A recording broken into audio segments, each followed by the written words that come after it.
Okay, so this board create a very weird problem.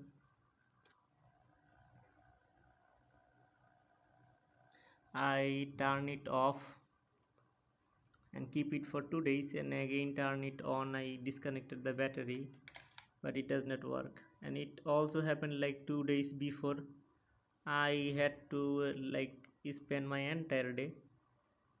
So I think this board and this thing, the way it connect, the way it work, the drivers, see here it cannot find the driver.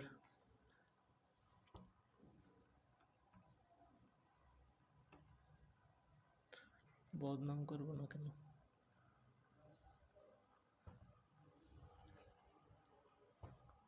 This one, if I try to do anything, connect,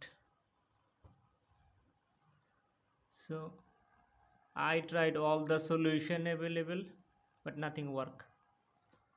So the ST, they need to think about their way of dealing with this kind of board and solution, because I see many people have the similar problem but they do not care, and I waste my 3-4 days for nothing, because from here we cannot find anything.